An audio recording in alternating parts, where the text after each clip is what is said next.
Alô, você que está curtindo aí o nosso trabalho, você que nos acompanha, hoje mais uma vez aqui com o Pode Crer, e hoje recebendo uma pessoa muito especial, uma pessoa que nós temos um carinho muito grande para com a família, e estive com o irmão presente aqui esses dias falando com você do sonho de todo brasileiro, que é ter um carro. Quem estava com a gente aqui na época era o Cristiano Clemente, e quando a gente fala do Cristiano, a gente fala de Suprema e também da Nissan. Hoje recebendo a doutora Cibele Clemente, certo?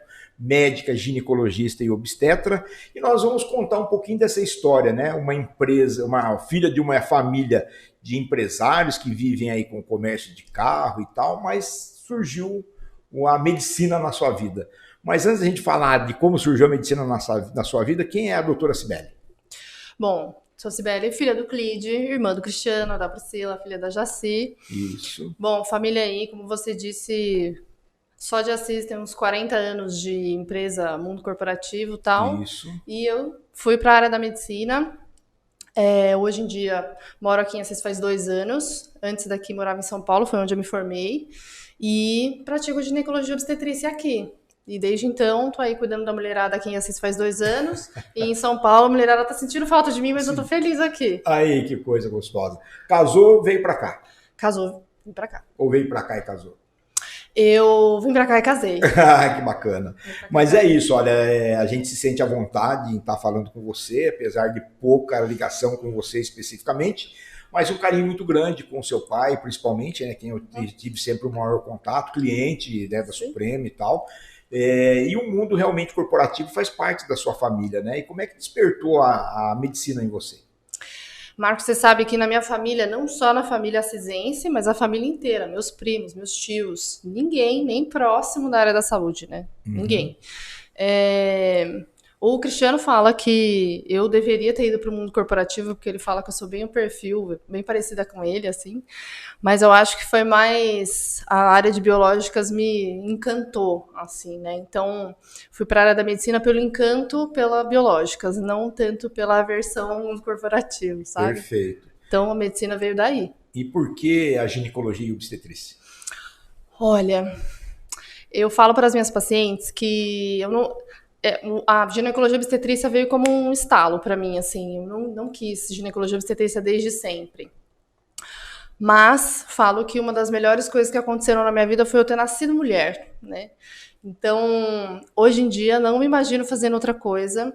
É uma área difícil, mulherada é bastante exigente, a gente tem muita coisa rolando no corpo de uma mulher, mas a ginecologia obstetrícia realmente encanta pela magia do corpo feminino e tal. Então, hoje em dia, faço ginecologia obstetrícia e penso, nossa, como que um dia eu não sabia que era isso que eu queria, né? Entendi. Então, a ginecologia obstetrícia para mim hoje é uma área completa. Eu opero, eu faço exames, eu faço clínica, diagnostico doenças, cuido da mulherada toda. Então, nunca quis, mas sempre quis. Aí, que coisa boa. É uma coisa bacana também, né? A medicina, porque ela vai se ramificando em subespecializações, certo? Sim. E você também tem outra subespecialização aí dentro, que é a parte de ultrassom e tal. Vamos contar um pouquinho disso. Além de ginecologista obstetra, eu sou fetologista, né? Fetologista é quem fez medicina fetal, né? Medicina fetal é a gente fazer diagnósticos de doenças fetais, né? Quando a gravidez tem algum problema, quando a gente precisa fazer alguma cirurgia fetal. Então a gente estuda fetos e cuida deles até o dia deles nascerem. E isso inclui, né, a gente fazer um monte de ultrassom, fazer ultrassom morfológico, operar os bebês dentro da barriga da mãe. Então, É isso que eu queria saber de você. Inclusive, você já fez esse procedimento aqui dentro de Assis. aqui em Assis eu ainda não tive oportunidade de Ah, fazer, tá. mas na residência fiz muitos procedimentos, muitas cirurgias fetais. Desde operar colunas, corações, ablação de placenta, enfim, hérnias diafragmáticas, um monte de E coisa. conta isso pra mim, como que é isso, né? Operar um nenê lá dentro da barriga da mãe. Olha que coisa Olha, mais louca. dependendo do procedimento, é realmente bem Grey's Anatomy, assim, sabe? Aham. Porque realmente a gente fica. Tanto que a sala do centro cirúrgico, quando a gente vai fazer uma cirurgia fetal, fica lotada de gente. Todo mundo quer ver. Porque a gente entra com uma câmera dentro do útero da mãe, com outros instrumentos e faz a cirurgia que a gente tem que fazer, né? Que maravilha Então, isso. realmente a gente consegue ver o feto lá na TV, ao vivo em cores. Você sabe que, fazendo aqui um testemunho, né? Meu filho mais velho, ele tem lábio leporino. O doutor Yokio deu a dica pra gente, a gente não soube entender. Na hora de fazer o ultrassom, né? Isso já está em 34 anos. Ele falou assim, não estou vendo o lábio superior do nenê. Parabéns, né? Eu com 25, 26, nem sabia do que ele estava falando, né? Sim.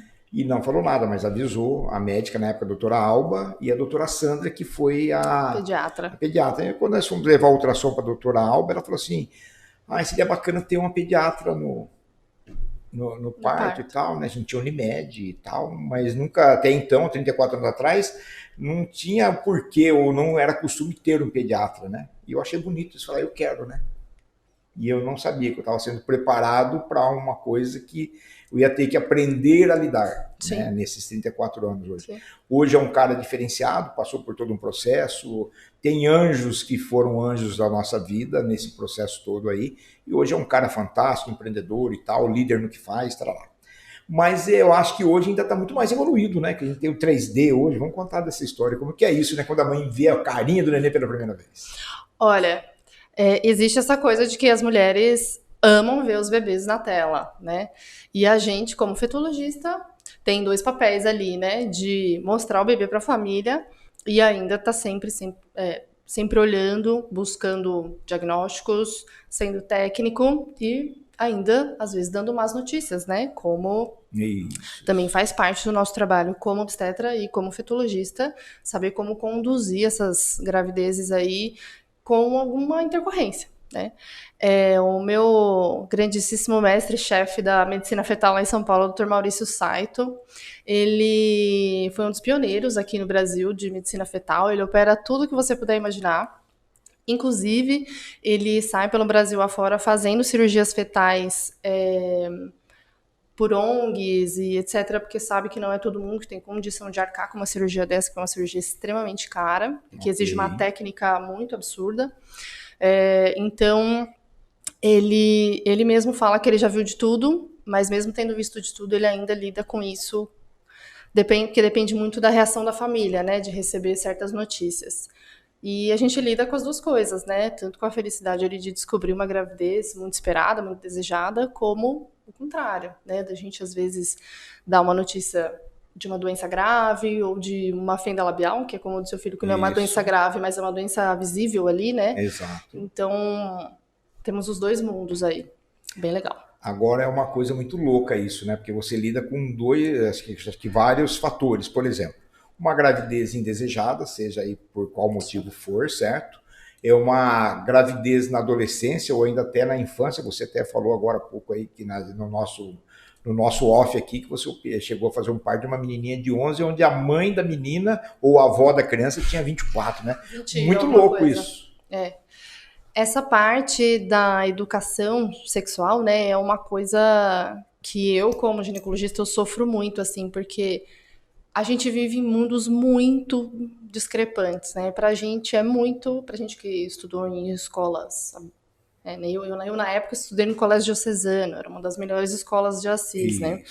E sempre tinha acesso à informação, meus pais conversavam comigo sobre isso, então, pra mim era muito automático, né? Essa parte, não posso ter um filho agora, vou usar pílula, vou usar preservativo e tal. Agora, para essas meninas, é cultural, né? Se ela tem uma mãe de 20 e poucos, a avó tem 20 e poucos anos, a mãe também teve uma filha muito jovem, né?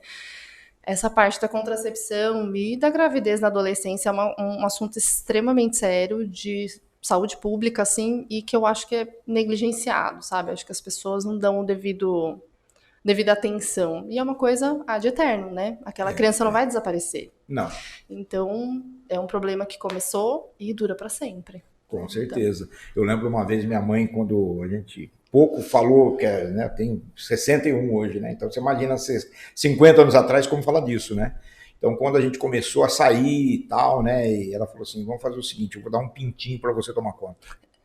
Para ver como é que é. Mas para que isso? Ela falou, isso aí é como filho.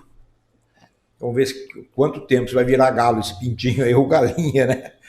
Então, realmente a maneira leiga que ela teve de educar a gente, de como se portar até, e de como não, o porquê de não ter naquele momento, né? Foi uma coisa muito maluca isso, né? Porque eu lembro que esse pintinho durou umas 4, 5 semanas, mas tá tudo durou bem. Bastante. Então, porque tinha, né, que limpar, tinha que cuidar, pôr água, comida, lá, daí eu ia pra escola, quem vai cuidar, não sei, sabe aquela conversa? Uhum. Foi um negócio que ficou, marcou, foi bacana nesse momento.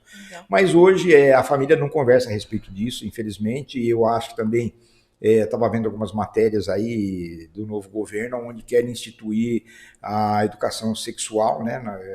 Que eu acho que não é nem essa ideia que eles estão passando de família e tal, é uma outra situação que não é bacana, mas a gente não está aqui para falar de política. Sim. Mas realmente é uma coisa que deveria ser discutida aí em ampla escala, porque a gravidez indesejada hoje é muito ruim e principalmente acontece nas famílias que não têm muita condição de cuidar dessa criança, não é isso? Então, já são famílias negligenciadas em várias esferas, né? Já mora uma família inteira num cômodo minúsculo, já é uma menina de 11 anos que talvez vai ficar um tempo sem ir para a escola, porque ela vai ter um filho, já vai ter, a mãe pode engravidar novamente, né? A avó da criança pode engravidar também. Nossa, que coisa. Então, vira um cenário... Quando a gente...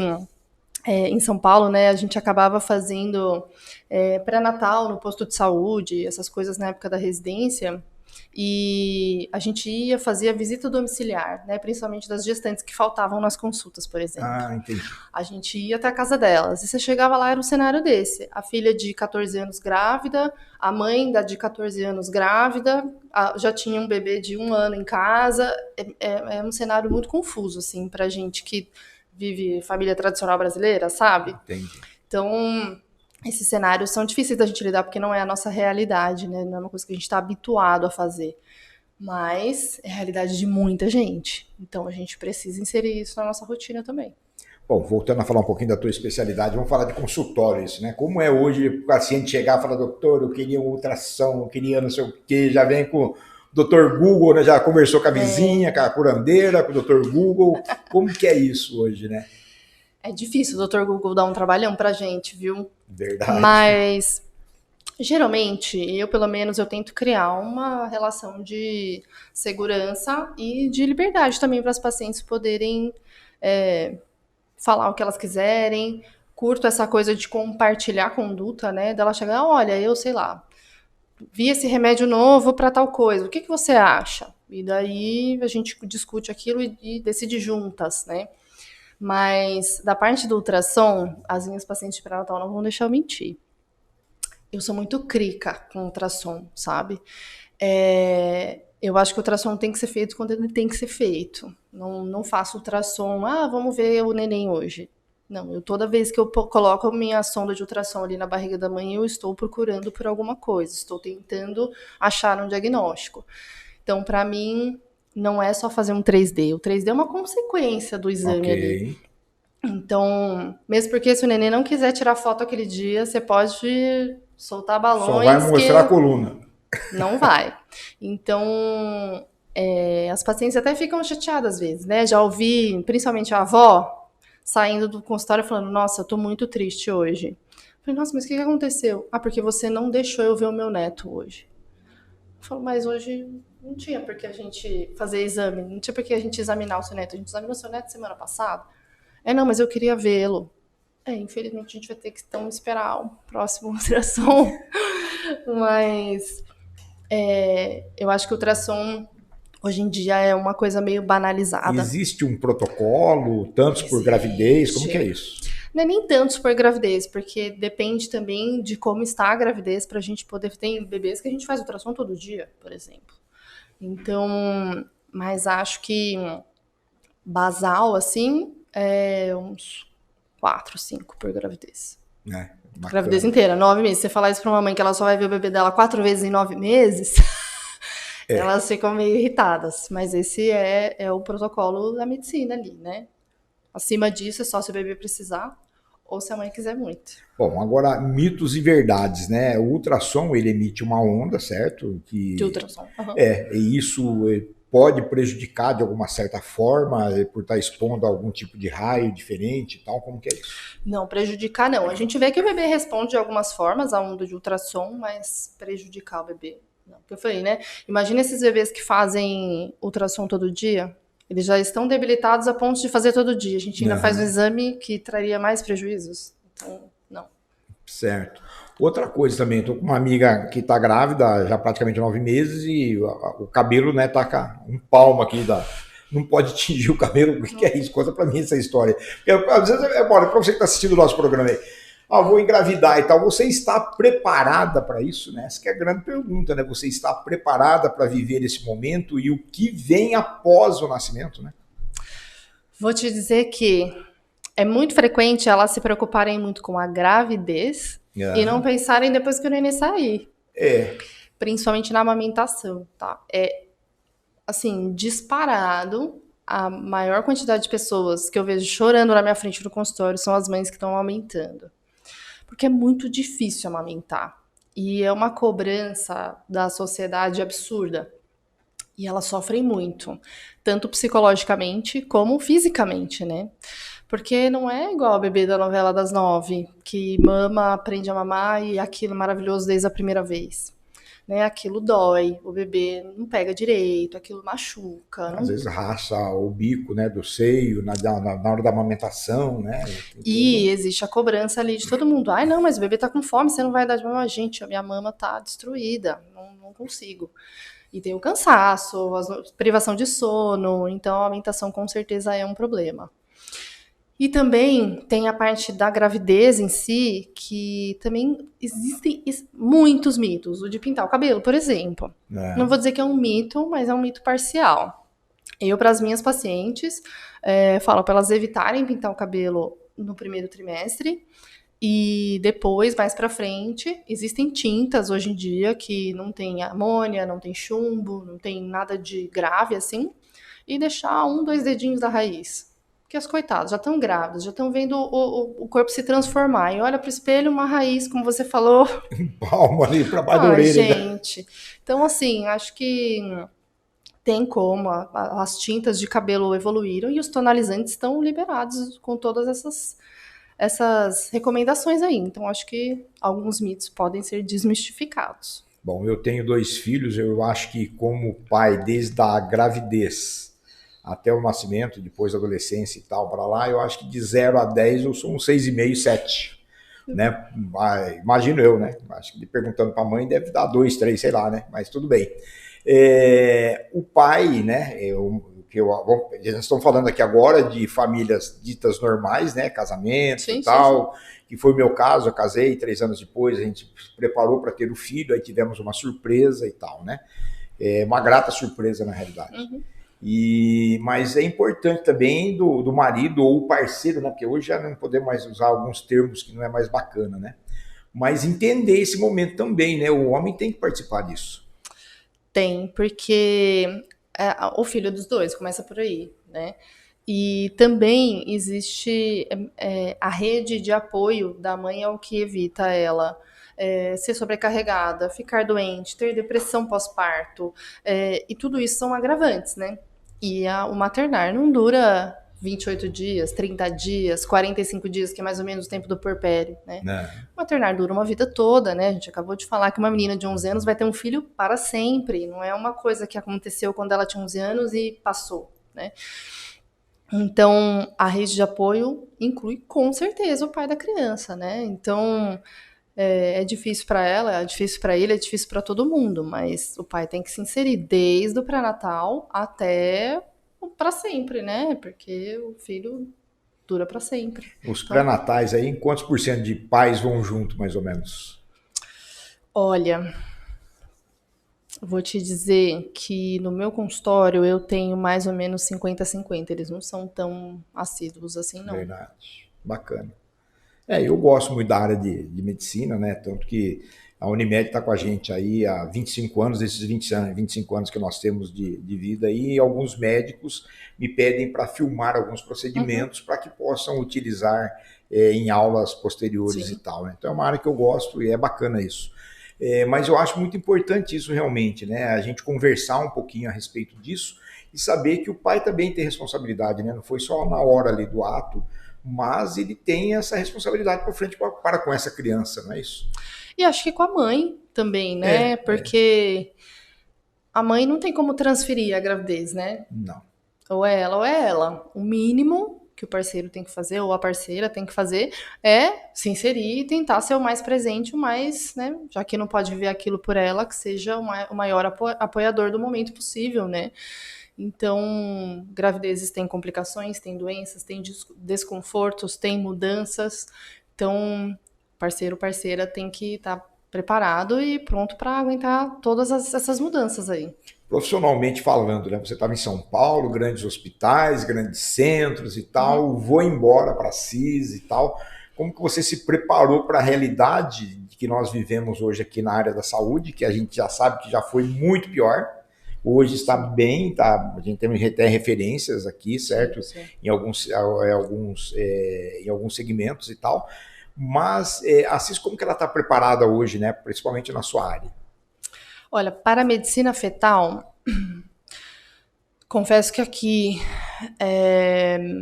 nunca fiz procedimentos, já precisei fazer e acabei não fazendo. Porque as pacientes eram do SUS e o SUS não, com muita frequência não cobre esse tipo de procedimento.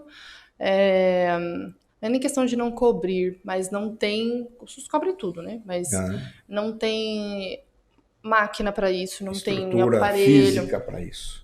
Então, em São Paulo a gente consegue fazer isso com uma facilidade maior pela estrutura toda que existe, porque não é só você operar o bebê dentro da barriga. Se acontecer uma intercorrência, a gente tem uma UTI para colocar essa mãe e esse bebê?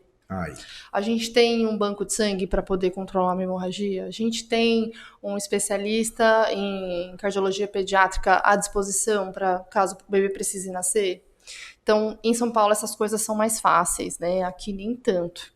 Mas, confesso também que, principalmente depois que a faculdade de medicina apareceu por aqui, deu um up também, trouxe profissionais de fora, os profissionais daqui também correram para poder se atualizar. Então, a tendência, eu acho, que as coisas melhorarem mesmo. Mas, por enquanto, óbvio que a CIS é o avesso de São Paulo, né? Exatamente. Ainda mais porque eu trabalhava na Beneficência Portuguesa, então um dos maiores hospitais da América Latina, tinha chefes, né, lotados de cirurgia, centro cirúrgico da BP, da BP principal, tinha 60 salas de cirurgia, então 2 andares, assim, então e aqui em Assis já não tem isso nem na cidade inteira, né, então é bem diferente, mas acho a CIS promissora. Recentemente recebemos o Dr. Juarez aqui, e hoje ele faz parte do grupo do GAT, né, que é a UTI do Hospital Maternidade, para ficar mais fácil de entender.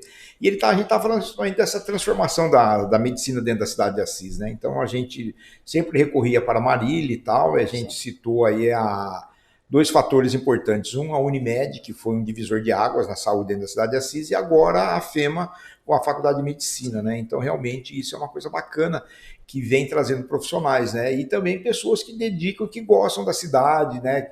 Que é o seu caso, né? Voltou para as origens, a gente tem aí, citando aí, respeitando os outros profissionais também, o Dr. Maurício Maia, na área de oftalmologia, é referência mundial, está aqui em Assis, optou, enfim, vir para cá, certo? Outros médicos também aí a exemplo, certo? Sim. Mas é bacana isso, essa dedicação toda, né? E saber que a medicina ela está cada vez mais se subespecializando. Até esses dias conversando com o Dr. Neym Sabé, que é médico até da Seleção Brasileira de Futebol Feminino, né? Ortopedista e tal, meu amigo. Indo agora também para o vôlei, né? Que é uma outra situação, que a especialidade dele é ombro, né? Isso, E a gente conversando disso, né? Que a CIS hoje ele tem referências, isso é muito bacana. Não, o Dr. Maurício Maia, conheço ele pessoalmente, ele realmente é uma sumidade, assim, e uma pessoa incrível, né? Como ser humano, assim. Exato. Tanto que aqui em Assis a gente acaba convivendo mais com os profissionais mais jovens aqui da minha especialidade, né? Então, também a gente tem outro fetologista aqui, o Dr. Rafael Espera, que é o filho do Dr. Ézio, né? Que todo mundo conhece. O Rafa também é fetologista, a gente troca figurinhas ali. A gente, Quem sabe a gente não tem uma esperançazinha no fim desse túnel aí, hein? né? Não, e o Rafa também é um excelente profissional. E a gente tem outros profissionais incríveis e de longa data aqui. Dr. Yukio também é uma pessoa Nossa, esse cara é incrível. fantástico. Enfim, muita gente importante, muita gente boa aqui. Então, a CIS, com certeza, é um polo médico, assim, eu me sinto bem segura e me sinto super honrada de ser desse polo também. Ai, que coisa bacana. Falando um pouquinho mais aí da sua especialidade, quais algumas dicas que você daria aí para mãe que está programando a ser, né, para ter um filho, né, para engravidar e tal? Porque eu acho que tem que ser uma decisão tomada em conjunto, primeiramente, né? Porque o pai vai ser pai o resto da vida, não tem como, né? O que a gente poderia falar para quem está vendo a gente agora? Falar, olha, pessoal, o negócio está assim, vamos pensar. Olha, eu vou falar, vou misturar aqui a minha versão mulher e a minha versão ginecologista obstetra, né? Eu sempre falo para as minhas pacientes que elas têm que. A gravidez é a época que elas têm que estar na melhor performance delas, porque tem alguém crescendo dentro da barriga delas que não tem como procurar pela melhor performance, né? Então, o bebê depende de tudo que ela pode proporcionar ali. Não fazendo essa pressão toda, mas se tem uma época que elas têm que fazer exercício, comer melhor, evitar cigarro, álcool, né? Se preocupar com tudo que elas colocam na boca. E essa é a época de pré-gravidez e gravidez, né? Então, acho que é mais ou menos isso. Sempre tentar procurar sua melhor performance para poder engravidar, não ter dores de cabeça, né? Porque obesidade, diabetes, pressão alta, essas coisas na gravidez são um problema. A gente já começa, né, com pontos a menos aí. E aí a gente vai tocando o pré-natal de uma forma melhor e o puerpério é muito melhor, o pós-natal é muito melhor, né? Então a gente vai tentando e, óbvio, sempre, sempre buscar informação, estudar sobre saúde da mulher, estudar sobre gravidez. Quem tem informação não passa perrengue, não fica indo no PS toda noite, não fica chorando em casa desesperada tentando falar com o médico no telefone, porque é informada, sabe o que é normal, pergunta as coisas na consulta. Né? O médico está ali para tirar dúvidas, para fazer diagnósticos, Então, acho que é melhor performance, sempre, e se informar e estudar. Olha, uma coisa muito louca aí, até partilhando aqui, sem falar nome, mas uma amiga definiu ser mãe solo. Né? Então ela teve desilusões amorosas, mas tinha a vontade de ser mãe. Uhum. Né?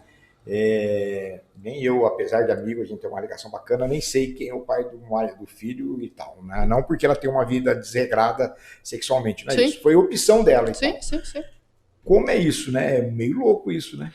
Olha, hoje em dia, graças a Deus, acho que as mulheres vêm ganhando espaço cada dia mais, e isso inclui as mulheres terem a opção, né? Elas terem essa opção de escolher. Escolher onde elas querem trabalhar, escolherem se elas querem ter filhos ou não, quando elas querem ter filhos. E tanto que hoje em dia o congelamento de óvulos é uma coisa super atual, disponível, informação em tudo quanto é canto, uma atitude extremamente válida, acho que vale muito a pena para quem, né, tem indicação, para quem tem planos só para o futuro do futuro mesmo. Então, congelamento de óvulos com certeza. E a maternidade solo é uma coisa que eu acho fantástica também, né? Porque você vincular o seu desejo de ser mãe a outra pessoa, né? Se é um sonho, se é uma realização pessoal tão intensa a ponto dela querer fazer isso sozinha, acho super válido e acho ela corajosíssima, porque os julgamentos são muitos. O processo é muito solitário, né? Porque tanto o de engravidar, como de gestar, como de maternar depois, né? De cuidar dessa criança. Então, admiro muito a sua amiga. Espero que ela, se ela precisar de uma amiga, de uma ginecologista, tamo aí. Tá vendo só, sem falar nome, mas fica a dica para você aí. Mas realmente uma coisa muito, muito maluca isso, né? Eu venho vivendo, né? Aqui na TV a gente tem agência e tal, e o nível assim, o nível universitário, né? Todos estudam e tal, é uma exigência que eu tenho num contrato, pessoa que não queira ter formação e não queira melhorar na vida, né? A gente acha que eu tenho essa responsabilidade. Mas a média de idade é pequena, né? Vai de 16 a 28 anos. E nós estamos vendo que a mulher está engravidando cada vez mais tarde, né? Então, mito ou verdade, depois dos 35, 40, pode, não pode? Como é que a medicina está evoluindo essa capacidade de diferencial, né, da mulher de engravidar cada vez mais tarde? Olha, se a partir dos 35 for risco, tô lascada, porque eu já faço 36 esse ano. Então, Aí, mas é assim, quando a gente fala de medicina, números, cálculos, riscos, né? A partir dos 35 anos, a gente tem alguns riscos a mais, né?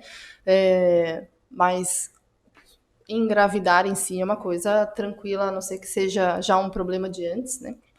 De antes dos 35. Mas temos aí Cláudia Raia mostrando a que veio com você 55 viu? anos grávida. É uma gravidez como outra qualquer? Não. Né? É uma gravidez. A gente tem fatores de risco, idade materna avançada, é fator de risco para algumas coisas. Ela tem um pré-natal, né, absurdo ali, melhor estrutura que ela puder.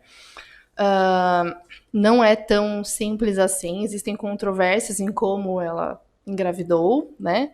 Não sei, não a conheço pessoalmente, nunca peguei o prontuário dela, não sei como é que funcionou. Entendi. Inclusive, né, ela faz os ultrassons todos com o meu chefe, Maurício Saito, lá em São Paulo.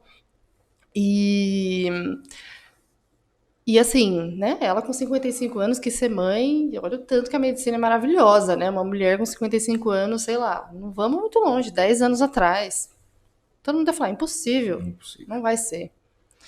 Então, mas ela também criou um pequeno monstro, né? Porque mulheres de 55 anos falaram, agora eu quero ter outro filho. É isso que é ia ser minha próxima pergunta, né? Muita gente vai surfar nessa onda aí? Olha, já tem muita gente perguntando, tem muitas mulheres com 55 anos falando, meu Deus, eu não quero ter outro filho. Né? E como é que ela engravidou? Me falaram que com 55 eu não engravidava mais. Então criou-se uma onda ali de milhões de mitos e medos das mulheres em ter ou não ter filhos. Mulheres muito mais jovens que não conseguem engravidar também entraram numa crise aí nesse meio do caminho.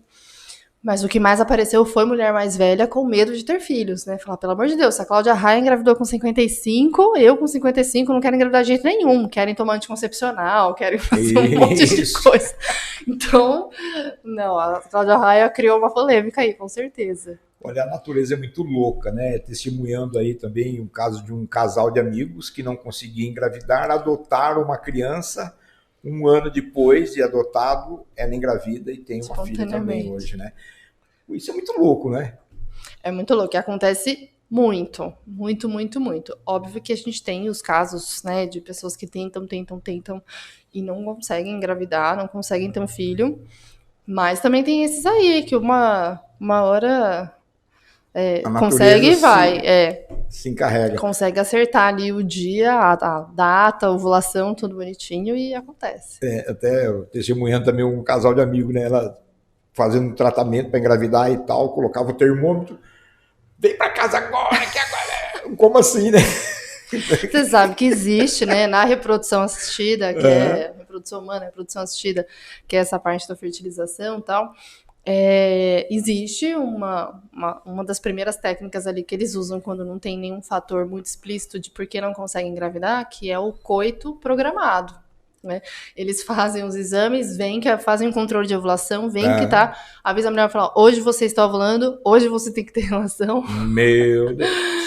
Existe. Agora, uma coisa que é muito louca também, né? A gente vai usando os amigos como exemplo, né? Tem um casal de amigos, tem 2 filhos, o sonho era ter uma filha e 5 anos depois do segundo engravidou e agora veio a menina, né? Como que é isso, né? Quem define o sexo é o pai ou a mãe? Como é que funciona esse mundo aí? Como é que você lidar dentro do consultório? Faz ultrassom? Não. Menina de novo? Não. Cadê meu jogador de futebol? Quem é que eu vou levar para pescar? Né? Como que é isso? Você sabe que eu já fiz em São Paulo, eu tinha uma paciente que ela já estava na 6ª gestação. E 6ª gestação, com 5 filhos homens, e ela engravidando porque queria ter uma mulher. Aí fiz a ultrassom dela e era o 6º menino. Meu Deus. E daí ela olhou pro marido assim, o marido falou, eu acho que tá bom, né, da gente tentar. Aí a mulher, não, vamos tentar mais um. Eu falei, gente, não, acho que vocês vão tentar Vamos montar o time de futebol aí e não vai vir a menina. Então tem gente que tem essa Essa tara. fixação ali de pá. Mas, teoricamente, se a gente for pensar assim, de uma forma bem básica, o homem que fala se vai ser menino ou menina, porque é o homem que tem o Y lá. Então, se não for o Y dele, menina. Se o Y dele for, é menino. Mas não existe isso dele escolher, né? É uma coisa ao acaso ali. Mas quem tem o material masculino ali é o homem. O homem que determina. Mas na reprodução humana, não que a gente consegue escolher, né, um sexo ou outro. Aqui no Brasil nem é autorizado você escolher o sexo do embrião que você vai implantar, ou que você vai transferir. Mas existem algumas doenças ligadas ao sexo que você consegue escolher o embrião ali da fertilização e você consegue fazer com que o bebê não tenha aquela doença ligada ao sexo. Então, esse é o único jeito de você escolher sexo no Brasil, é esse.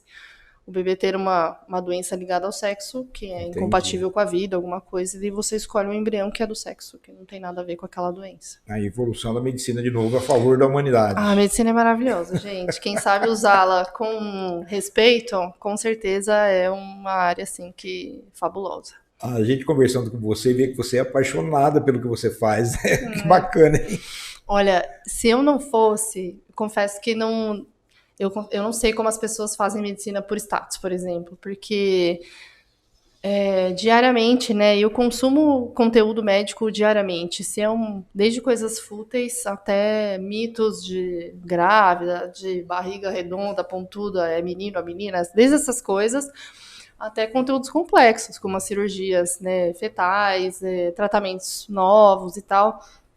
Então, realmente a medicina é um negócio que me hipnotiza, assim. Eu fico lendo, tanto que o mundo acadêmico é um negócio que eu adoro, né? Porque eu fico lá o dia inteiro lendo sobre aquilo, conhecendo coisas novas, entendendo como é que tudo funciona. Então, realmente, medicina é um negócio muito legal. Seu marido trabalha com o quê? Graças a Deus ele não é médico. Ele não é médico, ele tem imposto de combustível, né, na rodovia. Ah, tá. Por que eu te perguntei isso? Porque a gente vê que você é apaixonada, você estuda e com certeza no consultório, em casa também e tal, né? Ele também precisa ser parceiro para entender esse momento, né? Por essa paixão que você tem e tal. O meu marido, ele é assim, ele me conheceu na residência. E, quer dizer, a gente começou a namorar na residência, a gente já se conhecia antes, mas na residência, a rotina da residência de ginecologia e obstetrícia é um negócio meio sobre-humano, assim, né? A gente trabalha 100 horas por semana, muitas noites sem dormir, e é um trabalho muito estressante porque a gente lida com urgências e emergências o tempo todo. Então você tá lá numa boa, plantão tranquilo, né? Vamos deitar para tirar uma horinha de cochilo. Chega uma hemorragia grave, todo mundo corre pro centro cirúrgico, não sei o quê. Então, chega um trabalho de parto no expulsivo, ali você faz o parto dentro do elevador, umas coisas assim, entendeu? Então, ele me conheceu nessa vibe aí, nessa rotina, e ele entendia, porque a gente morava em cidades diferentes ainda, né? Ele morava aqui em Assis e eu em São Paulo. Então, muitas vezes, a gente falando no telefone, eu dormia com ele no telefone, ele passava em casa para me buscar quando eu vinha para Assis com uma lata de energético desse tamanho, porque eu dormia na mesa do jantar. Ele entendia, né, que eu ficava muitas horas sem poder mexer no telefone, às vezes estava numa cirurgia. Existem cirurgias que a gente demora 8, 10 horas para fazer, na ginecologia oncológica, por exemplo. E ele entendia que eu ficava 10 horas tentando pegar no telefone.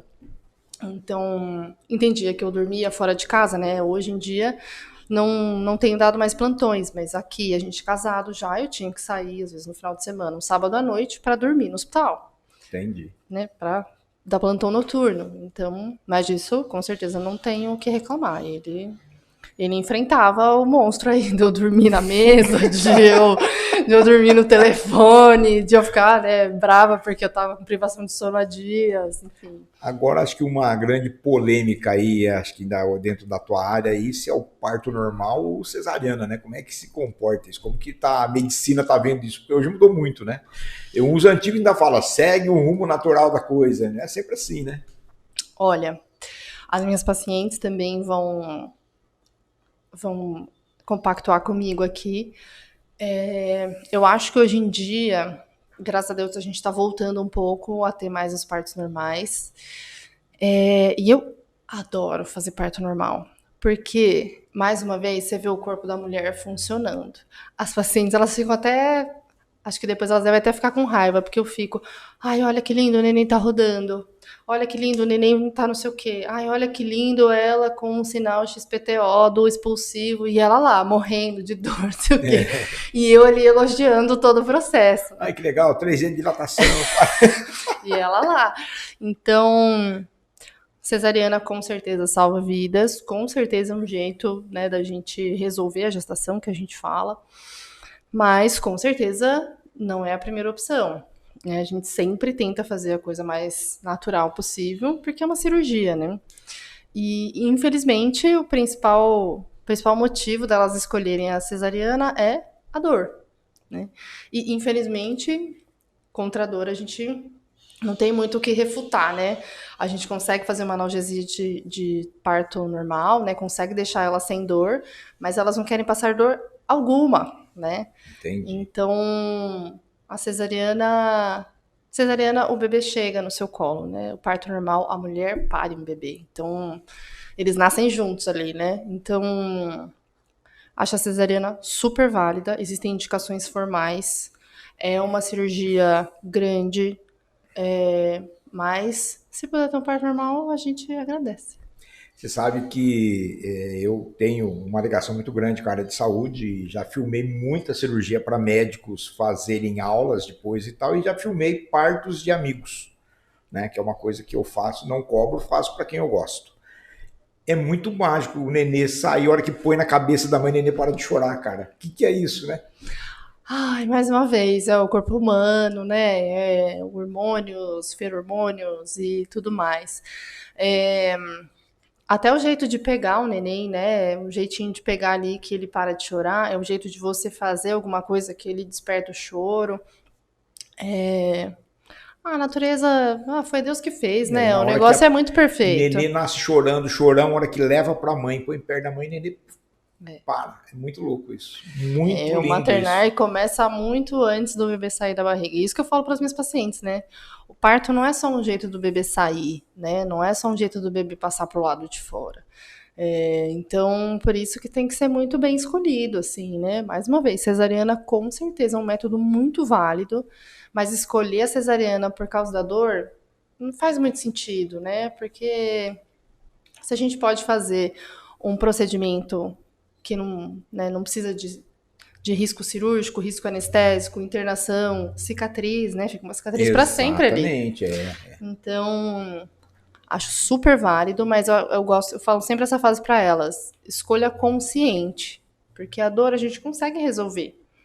Agora, o que você ganha e o que você perde com uma cesariana ou um parto normal, algumas coisas não tem volta, né? Tipo a cicatriz. A cicatriz exatamente. fica ali para sempre, não tem como você voltar atrás, E né? não tem como, né, a gente não amar, né? Pena que cresce, né? E que dura para sempre, Que né? dura para sempre, exatamente. Mas olha, a fase da vida é muito louca. Essa profissão que você escolheu é maravilhosa, né? Trazer a vida, cuidar de pessoas, cuidar da vida, isso é fantástico, né? É bem dentro do. A ligação com a tua mãe não é muito grande, mas é bem dentro daquilo que a gente vê com o seu pai, né? A maneira responsável que ele cuidava, eu como cliente, dos clientes de maneira geral, não é à toa que a Suprema já está na segunda geração, certo? Nissan, né, veio atrás de vocês para Sim. que, não sei se você faz parte ou não, né, da empresa, né, mas é fantástico isso, né, a gente vê muito do seu pai, principalmente, que é quem eu conheço bem, Uhum. né, parabéns, viu? Obrigada. Bom, não preciso nem dizer, né, que o meu pai. Eu vou contar até uma história engraçada do meu pai, porque meu pai, ele sempre teve essa. Meu pai e minha mãe, né, os dois são, não é à toa que estão também juntos, casados aí há mais de 40 anos, porque eles se completam. E eu lembro quando eu terminei a faculdade e foi um perrengaço pro meu pai também, né? Eu tinha que pagar minhas contas em São Paulo, não é barato, né? É, E terminei a faculdade, eu virei pra ele assim, falei, pai, eu já decidi o que eu vou fazer agora depois que eu terminei a faculdade. Tava no processo de prestar a prova de residência, tal, não sei o que, aquela frenético, assim. Aí eu virei pra ele e falei, então, pai, eu decidi. Ele disse, o que você quer fazer? Eu falei, eu comecei a fazer aula de francês, tal, um monte de coisa, e eu quero ir pro Médicos Sem Fronteiras. Ah, Aí ele, mas aonde isso? Tipo, lá na África, lá nos negócios? Eu falei, pai, Médicos Sem Fronteiras vai pra África, mas vai pra outros lugares também, né? Eu falei, eu teoricamente vou, não sei quando volto, não sei, né? Aí ele, tá, tá bom. Aí eu, não, pai, você tem que falar, menina, você tá louca? Você enlouqueceu? Não, vai fazer prova de residência aquele. Não, mas é isso que você quer fazer? Eu vou falar pra você não fazer? É errado ir pro Médicos Sem Fronteiras? Você tá fazendo mal pra alguém? Você tá infringindo leis? Você tá deixando, né, trabalho pra trás? Tá não sei o quê? Então não. Então, você quer ir pro Médicos Sem Fronteiras? Vai. e você foi? Não fui. Eu prestei a minha prova de residência, eu passei na residência e fiquei por aqui. Meu sobrinho terminou medicina, foi convocado pelo exército, ficou 2 anos em Campo Grande, né? Minha irmã sofreu assim, né? Porque sempre ali, pá, galinhona, filho único, né? E de repente o cara vai pro exército, né? E foi para Campo Grande, ainda bem que ele ficou em Campo Grande, mas ele poderia ter sido convocado para qualquer outro lugar, né? Mas é uma vida louca isso, né? Você sabe que quando eu falei isso, minha mãe tava junto, né? E a minha mãe sabe que eu sempre fui meio desgarrada, assim, né? Tanto que morei 17 anos fora, antes de morar em São Paulo fazer medicina, eu fiz biomedicina em Ribeirão Preto. Me formei biomédica e fui para São Paulo fazer medicina. E daí minha mãe falou assim, ai filha, não sei o que era pior, porque eu imaginei que você fosse falar que você ia querer entrar pro exército. Ela falou, ai, não sei o que era pior, você entrar pro exército, pro Médicos Sem Fronteiras, ai, ainda bem que você vai fazer residência. Tá tudo resolvido. Mas bacana, viu, em saber que você está aqui, que você é dedicada, continua estudando, né? Porque o médico não para de estudar, sempre, né? Sempre. Ainda mais a medicina fetal, que é um negócio super recente, né? Na história da medicina, e medicina fetal é uma coisa super recente, tratamentos novos, diagnósticos novos, protocolos novos todos os dias. E então... como é que você está conseguindo conciliar, né, a medicina fetal? A CIS ela não está preparada para isso ainda, né? Como é que você consegue de procedimentos, até que a gente fica, né, não faz tanto, assim. Mas a parte de diagnósticos, com certeza, né? Porque faço ultrassons, tenho as minhas agendas de ultrassom, faço os morfológicos, translucências nucais e Dopplers e tudo que tem direito. E a gente faz, nem todas as doenças fetais a gente precisa fazer intervenção cirúrgica, né? Mas a grande maioria delas, na verdade, são doenças que a gente precisa ficar atento, precisa falar para o obstetra, ó, tá na hora desse neném nascer, porque senão você vai perdê-lo. Olha, a mãe tem uma doença que compromete o bebê, então você precisa manejar isso durante o pré-natal. Então, com certeza, o papel do fetologista durante o pré-natal é maravilhoso, assim, e é isso que eu faço aqui em Assis. A medicina, após a FEMA, né, ter montado o curso de medicina, muitos jovens, muitos outros médicos vieram para a Assis, e principalmente os que vieram para dar aula, são altamente qualificados, capacitados e tal. Teve um choque com os médicos mais tradicionais, né? Como é que virou isso aí? Porque a gente sabe que a medicina... Eu trabalhei 13 anos com medicina, administrando o Hospital de Olhos West Paulista, junto com o Dr. Hamilton Leite também depois e tal. Circulo bem e tenho amizade com todo mundo, né? E há 25 anos, patrocinado pela Unimed, também vivo nesse meio de médicos. A gente sabe que o negócio nem sempre acontece do jeito que a gente quer, mas a CIS mudou muito, né? Hoje ela está bem melhor, né? Nesse sentido. Tá, e eu falo assim, a FEMA com certeza deu um up, assim, para os mais velhos, que não estavam muito afim de dar um upgrade, com certeza a FEMA deu um pontapé e falou, ou você vai ficar para trás. Os médicos da FEMA realmente são pessoas bem legais, assim, né, convivo bem próxima deles ali, temos médicos tradicionalíssimos, tipo Dr. Sartorão, Dr. André Silveira. Dr. Sartorão se encontrou na universidade agora, né? O cara é fantástico. Os alunos amam ele, né? Exatamente. Ele realmente é um profissional, assim, profissional e um professor que os alunos gostam muito. Então, com certeza, eu falei, acho que assim, a FEMA acabou de começar, tá formando as primeiras turmas agora. Acho que até alguns deles vão acabar ficando, né, aqui em Assis. Tem residências próximas. Aqui em Assis existe projeto de ter residência médica também. Então, a tendência é que as coisas decolem aí. A gente está torcendo para que isso aconteça, né? Bom, um tempinho que nós já conversamos um monte de coisa. Como é que nós estamos de tempo, Ederão? Aproximadamente 50. O que eu parei por quê? Tá? Alguma coisa que eu devia perguntar, que eu não falei, tá lá. Você acha que...